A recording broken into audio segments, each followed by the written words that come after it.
Mateo capítulo 21, versículo 1 al 9. Cuando se acercaron a Jerusalén, vinieron a Betfagé, al monte de los olivos.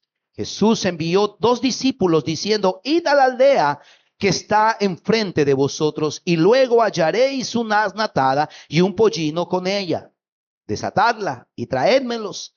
Y si alguien os dijere algo, decid: el Señor lo necesita, y luego los enviará.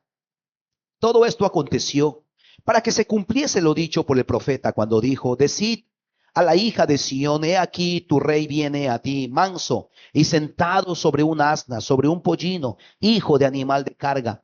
Y los discípulos fueron e hicieron como Jesús les mandó. Y trajeron el asna y el pollino y pusieron sobre ellos sus mantos. Y él se sentó encima, y la multitud, que era muy numerosa, tendía sus mantos en el camino, y otros cortaban las ramas de los árboles y las tendían en el camino. Y la gente que iba delante y la que iba detrás aclamaba diciendo: Hosana al Hijo de David. Bendito el que viene en el nombre del Señor. Hosana en las alturas.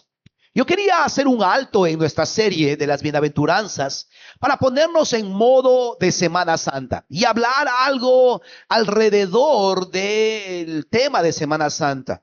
Y por supuesto, hoy en día de manera especial se conmemora, ¿no? Recordamos lo que se conoce como el Domingo de Ramos. El Domingo de Ramos da inicio a lo que sería la última semana de nuestro Señor Jesucristo aquí en la tierra. El Domingo de Ramos da inicio a la semana que concluiría con la muerte de nuestro Señor Jesucristo. Ahora, hay muchos eventos y muchos episodios, como dije hace un momento, a partir de esta semana. No todo el mundo lo registra. Juan se toma un poco más de tiempo para hablar en detalle de diferentes reuniones, de diferentes citas, de diferentes aspectos durante esta semana. Lucas no lo hace tanto y Mateo también le dedica unos 6, 7 capítulos para hablar un poco al respecto. Y esto es uno de los pasajes que nosotros encontramos. Y yo quisiera rápidamente enfocar en 4 enseñanzas o 4 anécdotas, ¿sí?, alrededor de la entrada de Jerusalén. Y yo quiero al final plantear o hacer un llamado en particular y resaltar algo. Y esto no va a tomar mucho tiempo. 4 cosas muy importantes que quiero resaltar. Número 1. Versículos 21 del 1 a 4. Dice que Jesús manda a traer una asna, conocido también como pollino. ¿Por qué? Porque recuerde, Jesús vino a cumplir cada una de las profecías del Antiguo Testamento. Y esto es algo que quiero resaltar. Les decía que cada uno de los evangelistas, Mateo, Marcos, Lucas, Juan, cuando escribieron su carta, y no quiero profundizar mucho en esto, pero sí es muy importante mencionarlo. Cuando escribieron sus cartas, cada uno de ellos tenía un enfoque muy particular. Juan era más teólogo. Cuando Lucas escribió su carta, lo escribió pensando más en evangelizar al mundo griego, al mundo gentil. Y él, por eso, cuando escribe su carta, lo escribe de una manera su evangelio, de una manera muy sistematizada. Marcos, por el contrario, cuando escribe su carta, lo hace apelando a la mente romana. Porque el plan de Marcos era evangelizar a los romanos. Y los romanos eran gente de acción. Por eso cuando usted mira el libro de Marcos, ve que Jesús está sanando acá, viajando acá, constantemente mucho movimiento, porque los romanos eran así, eran gente muy práctica. Los griegos eran más intelectuales y por eso es que Lucas era mucho más, como buen médico, mucho más sistemático al momento de presentar su evangelio. Pero Mateo, cuando escribió su evangelio, lo hizo apelando a la mente judía. Porque escribió su evangelio para evangelizar, para convencer a los judíos que Jesucristo era el Mesías que ellos esperaban. Por eso es que usted en el libro de Mateo va a encontrar una frase que se repite en todo el evangelio de Mateo. ¿Sabes cuál es esa frase? Y se hizo así para que se cumpliese lo dicho por el profeta. Y Jesús lo hizo así para que se cumpliese las escrituras. Con eso lo que estaba diciendo Mateo era: este evento, esta enseñanza, esta palabra, este milagro, este hecho, no es nuevo. Eso ya lo habían anunciado en el pasado. Y por supuesto, la entrada de Jesús en el libro de Mateo capítulo 21 hace referencia a esto. Mire lo que dice el versículo 4. Todo esto aconteció para que se cumpliese lo dicho por el profeta cuando dijo: decida la hija de Sión, he aquí tu rey viene manso y sentado sobre una asna. Entonces yo quería anotar esto porque muchas de las profecías en el Antiguo Testamento que hablaban del Mesías se había cumplido y se estaba cumpliendo delante de ellos. ¿Por qué un pollino? ¿Por qué una asna, que era una forma de cría de burro? Porque el asno significa paz o simboliza paz. Y Jesús no se estaba presentando como juez conquistador, sino como un rey de paz. Recuerde que en la antigüedad los emperadores, los reyes, los grandes militares entraban a conquistar las ciudades y lo hacían con grandes ejércitos, pero también lo hacían con animales espectaculares. ¿Alguna vez usted vio un caballo? No de los que hay acá, porque los caballos de acá no dan miedo, dan pena. Pero ha visto esos caballos que son unos animales inmensos, ¿cierto? A mí me tocó montar una vez y me tocó montarme con una banca, ¿cierto? Porque son demasiado grandes y muy agarrados. Esos animales inspiran temor. ¿Alguien ha montado un burrito? ¿Un burrito sabanero? ¿No? Un chancho, dicen, montado algunos. Yo he montado chancho, qué vergüenza. Pero ¿cuántos han montado un burrito? ¿Cuántos han ido a la sierra? Yo recuerdo hace años nos fuimos a Canta, ¿cierto? Cuando vivía en Lima, nos fuimos a Canta y tuve la oportunidad de montarme en uno de esos animales. Pero un burrito no da miedo a nadie. Bueno, Jesucristo no vino y no se presentó como un emperador, como un rey conquistador. Él se presentó, hizo su entrada triunfal a Jerusalén como el rey de paz que él era. Lo segundo que quiero notar es que Jesús fue recibido, dice la palabra en Mateo capítulo 21, en el versículo 8, que él fue recibido con alabanzas. La gente lo vitoreaba, la gente clamaba por su nombre. Ahora, la razón de esto es que la gente había escuchado la fama de Jesús. Y no importa cuánto Jesús se había ocupado, porque nadie cuente a otros lo que él había hecho, la sanidad que había hecho. Recuerda que muchas veces Jesús le decía: ve y no cuentes, no le digas a nadie. Pero no importa cuánto Jesús se esforzaba, pero cuando las personas reciben un milagro de parte de Dios, es imposible quedarte callado. ¿Cuántos aquí han experimentado algún milagro de Dios en alguna área en su vida? ¿Te lo has guardado para ti o lo has contado? Lo has contado, yo soy testigo. Ya me tienes hasta acá, me paras contando lo mismo todas las veces. Yo estoy llorando: Señor, dale otro milagro para que me cuente algo nuevo. Pero se ha dado cuenta de que cuando uno experimenta un milagro de Dios, uno no se puede quedar callado. Uno lo tiene que contar. Paréntesis. Este fin de semana vamos a salir a evangelizar. Y la gente siempre, cuando digo vamos a evangelizar, la gente se paraliza. Dice: oh, ¿qué voy a decir? Recién soy nuevo en la iglesia. No sé la Biblia. No sé nada de teología. No he llevado nada. No estoy en el diplomado. No he hecho, hombre. ¿Qué voy a decir? Cuenta tu testimonio. Porque usted se va a dar cuenta que las personas van a argumentar tu teología. Van a argumentar tu filosofía. ¿Sabe qué no van a poder argumentar? Lo que Cristo ha hecho en tu vida. No hay nada más poderoso al momento de compartir el evangelio que contar nuestro propio testimonio. Cuando nosotros contamos lo que Dios ha hecho en nuestras vidas, cuando contamos el milagro de sanidad, de provisión, lo que ha hecho en tu matrimonio, en la vida de tu esposo, en la vida de tu esposa, en la vida de tus hijos, cuando contamos una y otra vez cómo el Señor le hizo los intestinos a nuestra hija, eso, ¿cómo argumentas eso? ¿Cómo refutas eso? Tienes dos opciones: lo aceptas o simplemente lo ignoras. Pero tu testimonio, amados, si Dios ha hecho algo en tu vida, tu testimonio es la mejor arma para evangelizar a las personas. Cierro paréntesis.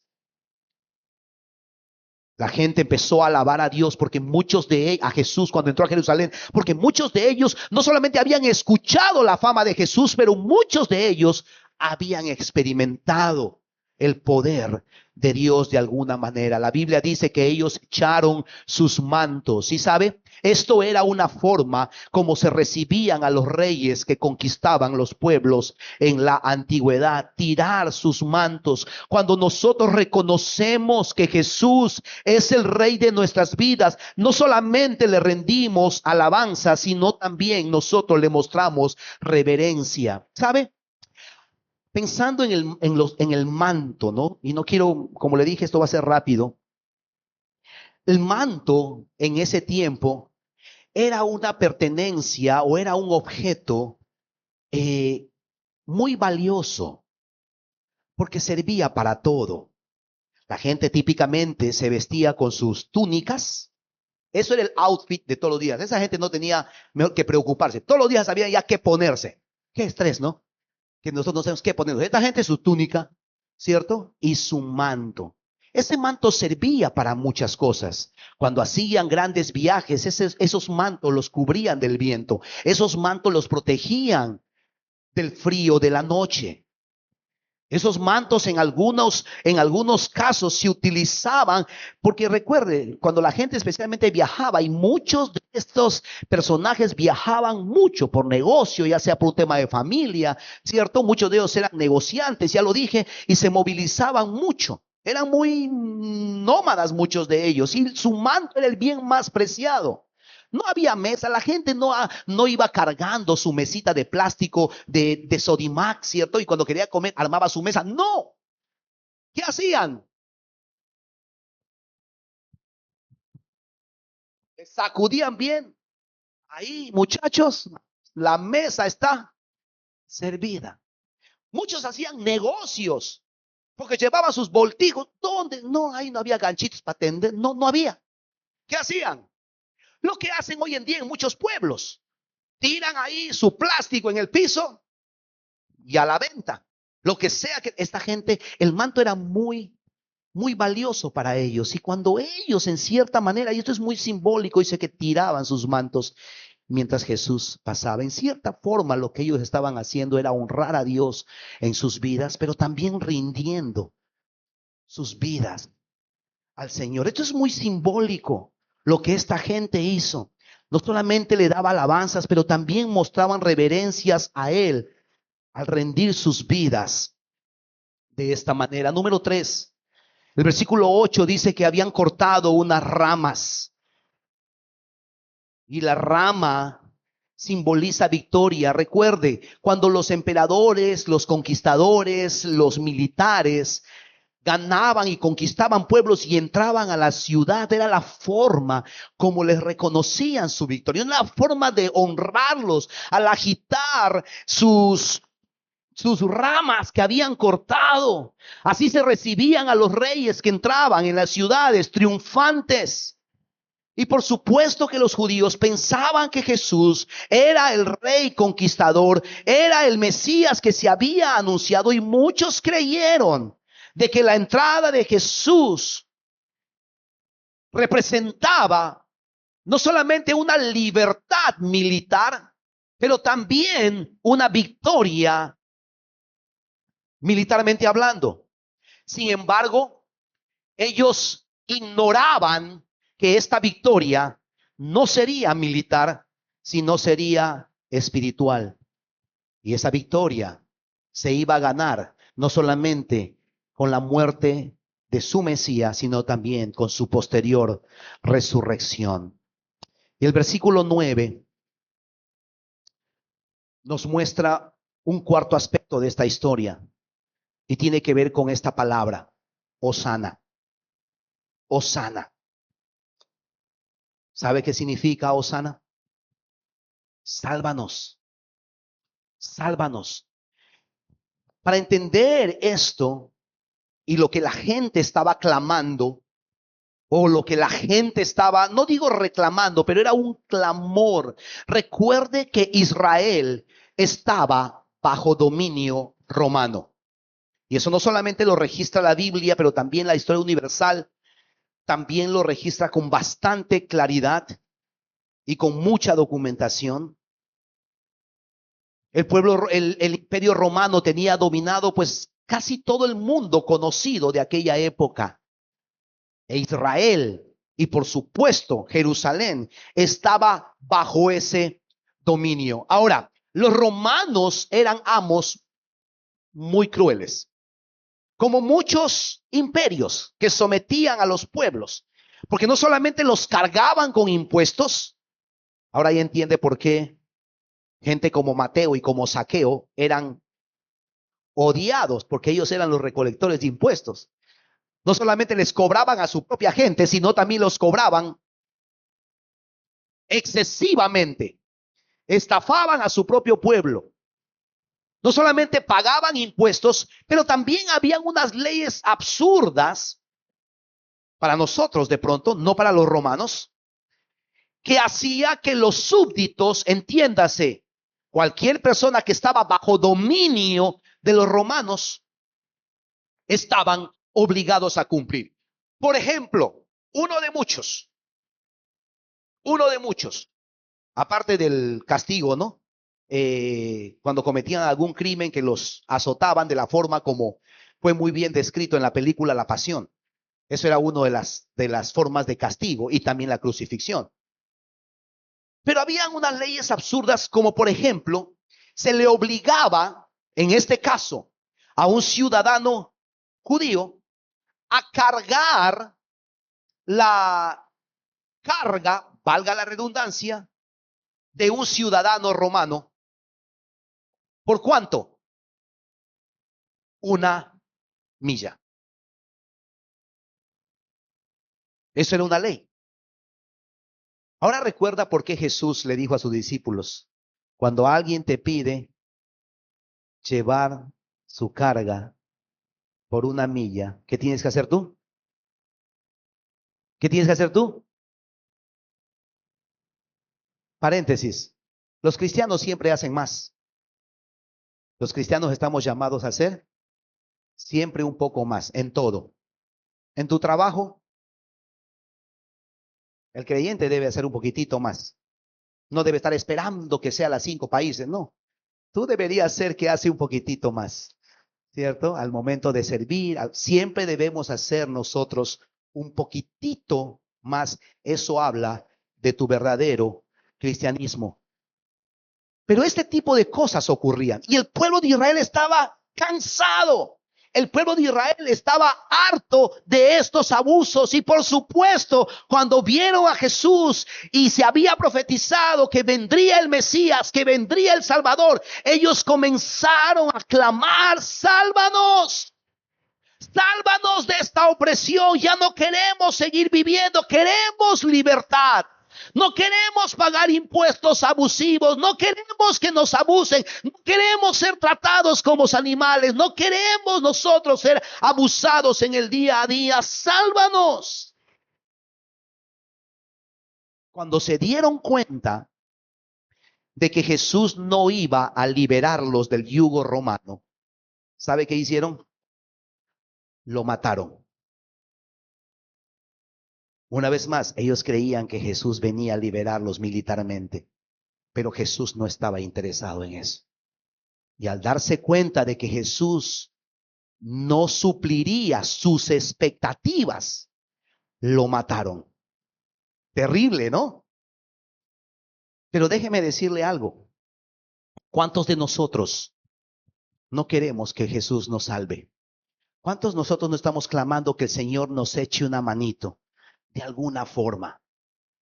¿Cuántos de nosotros no necesitamos que el Señor nos salve de alguna enfermedad? Los que están enfermos, estamos esperando la sanidad que venga del Señor. Amén. ¿Malo eso? No. Por favor, creamos que Dios puede sanarnos y seguiremos orando para que el Señor pueda cumplir su promesa de sanidad, por supuesto. Pero ¿cuántos de los que estamos aquí no queremos que el Señor nos salve de las deudas? Pero no oramos así: Señor, sácame, sálvame, ya no quiero seguir pagando eh, eh, intereses abusivos. Señor, sálvame. Señor, ayúdame. Y es válido eso, por supuesto. Y sigamos orando, y cada semana de manera especial estamos orando para que el Señor te ayude a salir de esa esclavitud que son las deudas. ¿Cuántos aquí estamos esperando que el Señor nos salve de algún tipo de temor? Temor a la muerte, temor al futuro, temor al fracaso, temor de que nos enfermemos, temor de que les pase algo a nuestros hijos. Por favor, ¿necesitamos ser salvados? Sí. ¿Cuántos necesitamos ser salvados de algún tipo de aflicción? ¿Cuántos necesitamos ser salvados de algún tipo de peligro? Especialmente los que viajan por el río o están constantemente volando de aquí para allá.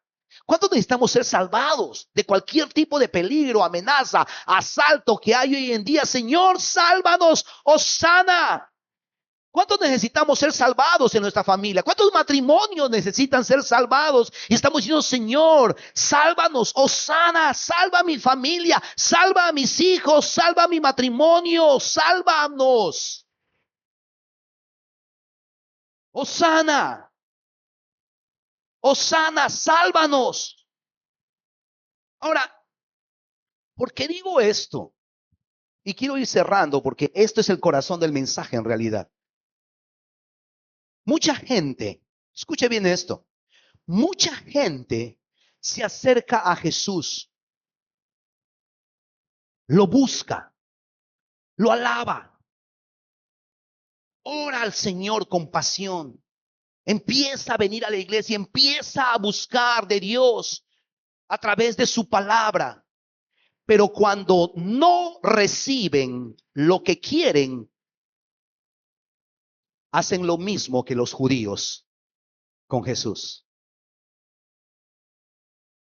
crucifíquenlo. Alguien dijo alguna vez que muchos cristianos hoy en día no están enamorados de Jesús, no están enamorados de Dios, están enamorados más de las bendiciones que Dios les puede dar. Y cuando esas necesidades no son suplidas, abandonan la fe y retroceden en su búsqueda de Dios. Y eso es muy triste. Para hablarlo en buen loretano, y perdóneme que utilice esta frase tan simplona, pero yo creo que es tan clara. Muchas veces no es amor al chancho. ¿Me siguen la idea? Porque buscamos a Dios porque queremos que Dios haga algo por nosotros. Buscamos a Dios en medio de la enfermedad, pero cuando no somos sanados, abandonamos. Buscamos a Dios para que Dios haga un milagro en nuestro matrimonio, y por esas cosas de la vida Dios no responde y no hace. Ni Dios ha podido hacer regresar al ser amado, y abandonas los caminos del Señor. Cuando queremos que Dios haga algo en la vida de nuestros hijos y Dios no hace lo que tú le estás pidiendo. Cuando Dios no te abre esa puerta laboral por lo cual tú has empezado a buscar: pero yo le he buscado, pastor, yo he orado, yo he hecho todo lo que Dios me ha dicho y el Señor no me ha cumplido. Y abandono mi fe. En cierta forma estoy diciendo: crucifíquenlo. Crucificamos al Señor Jesucristo porque no nos da aquello que nosotros queremos. ¿Sabe? Una vez más, Dios no es nuestro cajero automático para venir a apretar unas ciertas claves. Jesús dijo, en el nombre de Jesús, en el nombre de Jesús. Y no salió. No funciona. Me voy a buscar otra receta. Aquí no hay poder y lo que es peor, no tiene unción el pastor. Me voy a otro lado. Dios te bendiga. La pregunta es, tu búsqueda de Dios, tu adoración a Dios, tu alabanza a Dios, tu rendición a Dios, ¿es por lo que Dios te puede dar o por lo que Dios sabe? Una vez más, no es que esté mal pedir. No es que está mal clamar Hosana y vamos a terminar con esa canción. No está mal anhelar que Dios obre en nuestra familia, obre en nuestras finanzas, obre en nuestro matrimonio, obre en la vida de nuestros hijos, haga un milagro. No está mal esto, pero déjeme decirte lo siguiente. Jesús por encima de todo, antes que ser tu salvador y sacarte del hoyo de donde estás, Él quiere ser tu Señor. Él quiere ser el Kyrios de tu vida. Él quiere tener la última palabra en tu vida. Que cada decisión pueda ser filtrada. Señor, que tu voluntad se haga. No lo que yo quiero. Señor, esto es lo que yo quiero. Yo quiero que tú hagas esto en mi vida, esto en mi matrimonio, esto en la vida de mis hijos, esto en mi trabajo, esto en el área de mis finanzas. Pero Señor, al final del día, que no se haga lo que a mí me da la gana, sino que se haga tu voluntad. Amados, tenemos que tomar en algún punto la decisión, la misma decisión que hizo el profeta Habacuc, y no me canso de decirle, aunque la higuera no florezca, aunque las vides, Habacuc 3:16, aunque las vides no den su fruto, aunque los campos no den cosecha, aunque la cría de los ganados, aunque los ganados no den cría. Mira lo que dice. Aunque la higuera no florezca, ni aunque las vides haya fruto, aunque falte el producto del olivo y los labrados no den mantenimiento y las ovejas sean quitadas de la majada y no haya vacas en los corrales. En medio de una situación donde aparentemente Dios no está respondiendo y Dios no está haciendo nada, tú tienes que tomar una decisión. Tenemos que tomar una decisión en nuestro corazón. ¿Le buscamos a Él por lo que nos puede dar? ¿O le buscamos a Él por lo que Él es? ¿Queremos solamente que Él sea nuestro Salvador y nos saque del hoyo en donde estamos? ¿O queremos que por sobre todas las cosas sea nuestro Señor? Cuando nosotros determinamos, Señor, tú serás mi Dios, no importa qué, yo voy a poder tener esta actitud y decir con todo, a pesar de todo, con todo y contra todos, yo me alegro. Y digo contra todos porque a veces nuestro entorno no nos ayuda. ¿Se ha dado cuenta? Tanto has orado, tanto le has buscado. Ahí está pues tu Dios. Ahí está pues. No nos dicen así. Ahí está pues, para eso vas a la iglesia. Ahí está, ahí está. ¿Dónde está tu Dios? Con todo. Y si nos permiten, dice que no se puede añadir a la palabra, pero bueno, ahí entre líneas usted puede sacar sus conclusiones. Contra todos. Yo me voy a alegrar en Jehová. Y me gozaré ¿en quién? En el Dios de mi salvación. Me encanta porque dice el siguiente: Jehová, el Señor, es mi fortaleza. El Señor te fortalece. Aun cuando no recibe lo que le estás pidiendo, el Señor nos va a dar la fortaleza, la gracia que necesitamos para poder superar cualquiera sea la adversidad que estás pasando. Él es mi fortaleza, el cual hace mis pies como de siervas y en mis alturas me hace andar. Amados, Jesús no solamente quiere ser tu Salvador, Él quiere ser tu Señor. Yo quisiera terminar y quisiera que podamos responder al Señor. en oración.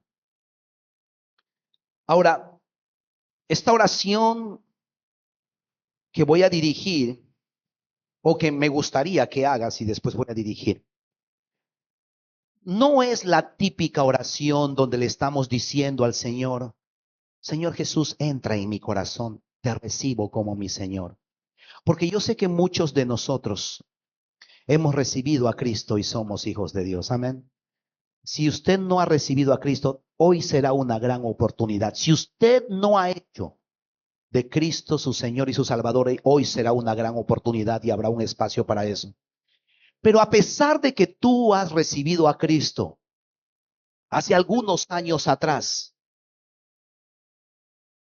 estarás de acuerdo conmigo de que a veces nuestra fe ha desfallecido y ha menguado porque el Señor no siempre ha respondido a nuestro clamor. Pero hoy día tú tienes la oportunidad de decir, Señor, más que mi Salvador, yo quiero que tú seas mi Señor, el Kyrios de mi vida, que seas tú el que tiene la última palabra en mi vida. Porque pasa que aunque somos cristianos y hemos hecho la oración de fe, el Señor no es el que guía nuestras decisiones. Yo creo que es una gran oportunidad que tenemos hoy de decidir, Señor, yo no entiendo por qué tú no has respondido a esta oración. No entiendo por qué tú no has sanado a mi familiar. No entiendo por qué tú todavía no me has sanado. No entiendo por qué esta situación en mi familia, en mi matrimonio no ha cambiado, no ha mejorado. No sé por qué todavía esta situación sigue doliéndome, esta pérdida que he sufrido. Señor, no entiendo. Pero en este día yo decido confiar en ti. Este día yo decido aferrarme a ti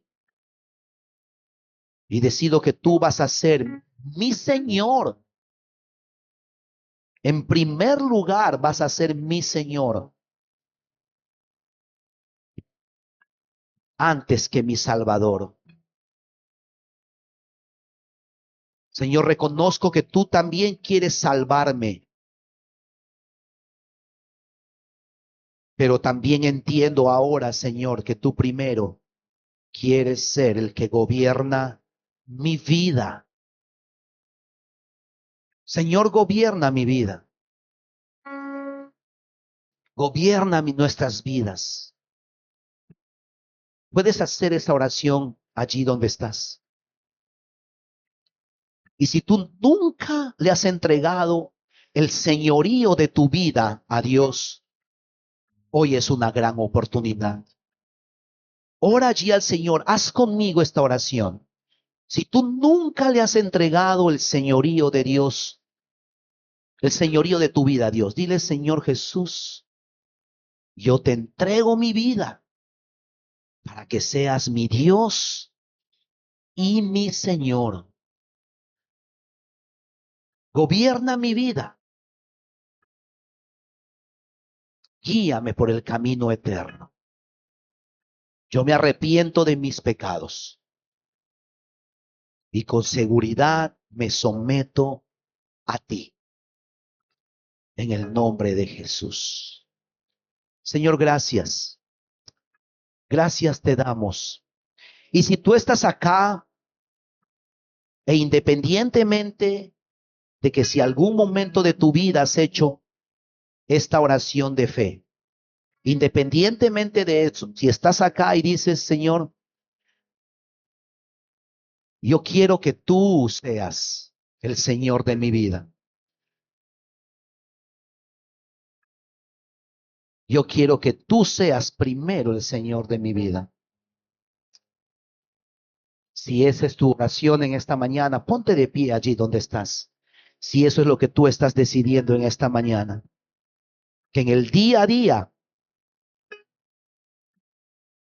el Señor sea el que gobierna. Señor, nos sometemos a ti. Nos sometemos a ti. Toma el control de mi vida. Señor, reconocemos que necesitamos ser salvados, Señor. No solamente de la condenación eterna, pero también de las consecuencias de vivir una vida apartada de ti. Reconocemos, Señor, que te necesitamos, pero oramos que tú tomes el control no solamente de nuestras necesidades, que tú tomes el control de toda nuestra vida en el nombre poderoso de Jesús. Aleluya.